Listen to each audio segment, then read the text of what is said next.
General Hospital will reveal interesting details on Thursday, April 24, 2025. First, Dany often sought out the quietest corners of the house when dusk settled in. It was the most silent time of day, and also when his longing for his mother became the most unbearable. He would sit alone on the stone steps leading to the backyard garden, the very place where Sam used to tend to her lavender plants, nurturing each sprout with care and love. Bathed in the dim glow of twilight, the garden now seemed desolate, barren, much like the emptiness that had taken root inside Dany ever since that devastating day. Since Sam's death, Dany's world had lost its color.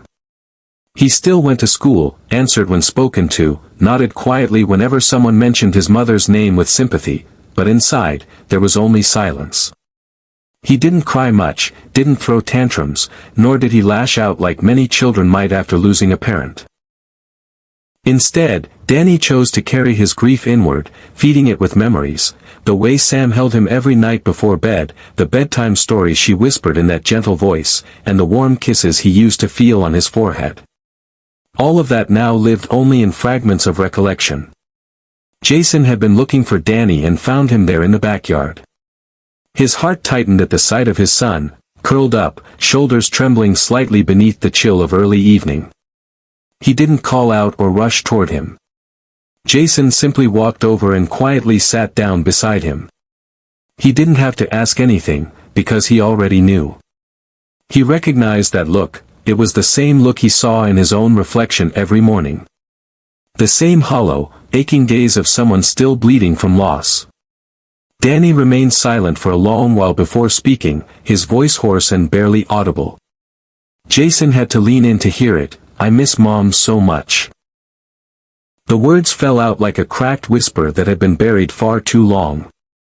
Jason's chest tightened. He reached over and gently pulled Dany into his arms, letting the boy rest his head against his chest. Jason didn't cry, didn't speak any grand comforting words, he simply stayed, offering his presence as a sanctuary for the small, grieving heart beside him. He stroked Dany's hair softly, a familiar gesture that Sam used to do. Jason knew he couldn't take Sam's place in Dany's heart, but he could carry some of the sorrow with him. He started telling Dany a few old memories, the silly kind that made them laugh. Like the time Sam forgot she had left the oven on and ended up burning an entire tray of cookies, filling the house with smoke. Dany smiled faintly at the memory, a small, pained smile, but a smile nonetheless. It was the first one in weeks. Jason understood this path to healing would be long and uncertain. Losing a mother was a wound no child could ever truly forget. But he also knew that as long as he remained, to listen, to hold, to simply exist beside his son, Dany wouldn't have to walk that dark road alone.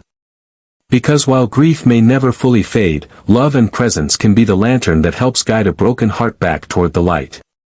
So they sat together in silence. No more words were needed. Only warmth, stillness, and the quiet tears that slipped down Dany's face and soaked into Jason's shirt, a father who had become not only a protector, but a fragile bridge between a little boy and the mother he had lost forever. Second, after delaying it for as long as he could, Sonny finally faced the inevitable, a life-saving heart surgery that could no longer be postponed. The weight of the decision had been pressing on him for weeks, each day marked by physical strain and emotional uncertainty. Despite his outward appearance of control, those closest to him could see the toll it was taking. And through it all, Carly remained steadfast at his side, refusing to let him walk this path alone. She had been there when the diagnosis came, when the doctors laid out the risks and options. She had stood firm during the moments when Sonny, in his stubborn pride, tried to downplay the severity of his condition. Now, as the date of the surgery approached, Carly's presence became more than support, it was his anchor. She was the one who reminded him of everything he still had to live for, his children, his family, the legacy he had built not just in power, but in love. Yet danger loomed beyond the operating room.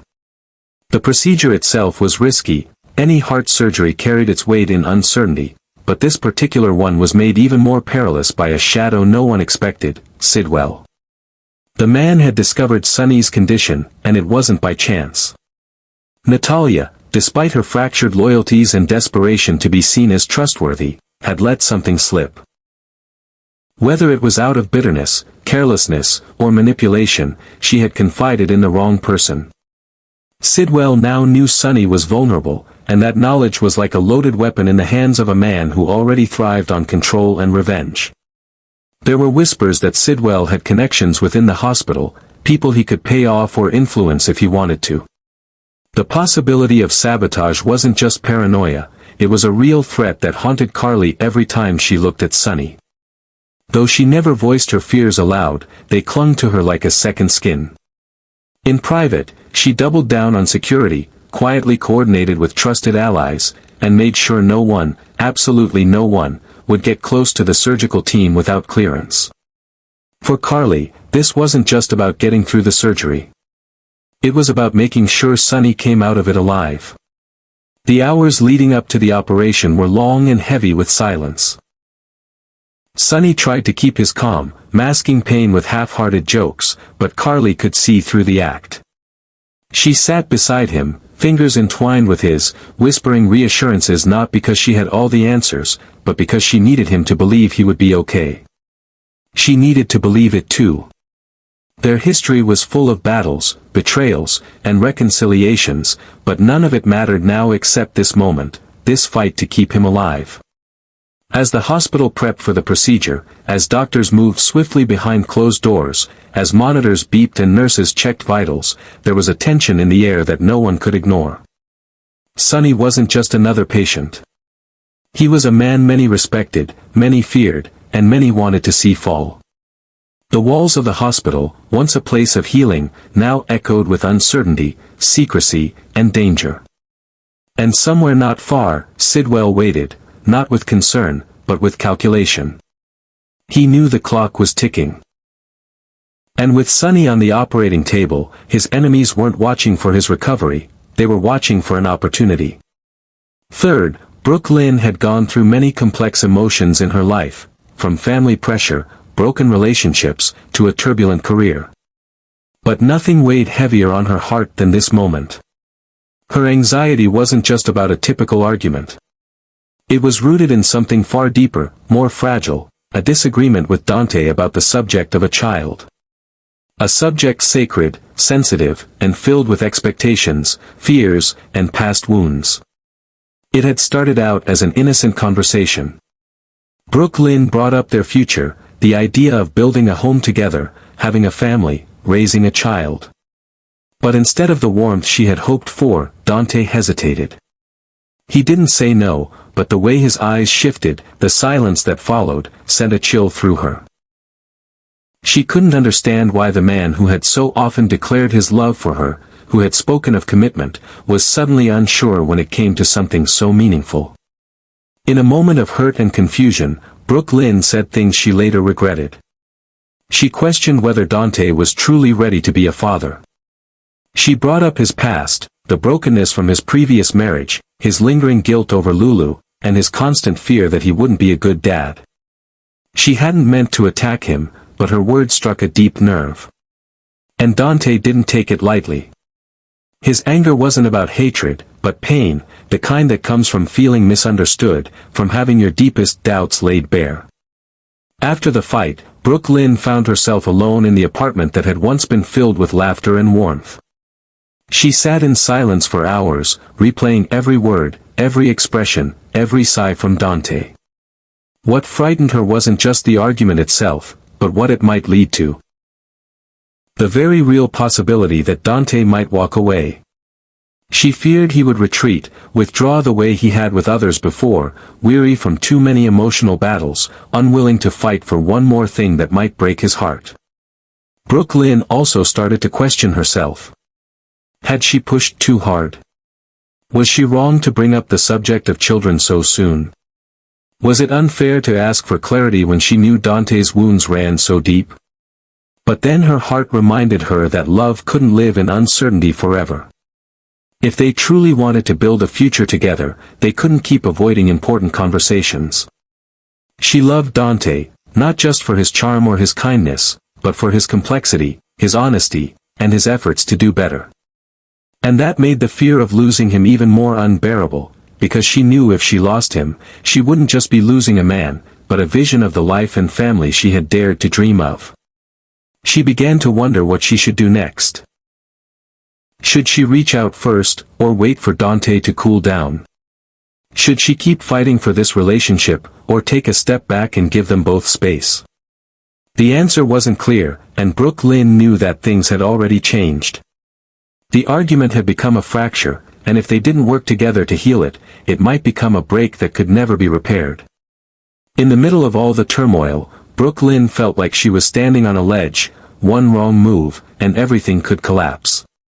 But she also knew that sometimes, our most vulnerable moments reveal our greatest strength. And maybe, just maybe, she would have to be the one to take that first step, not because she was weak, but because she loved enough not to let go.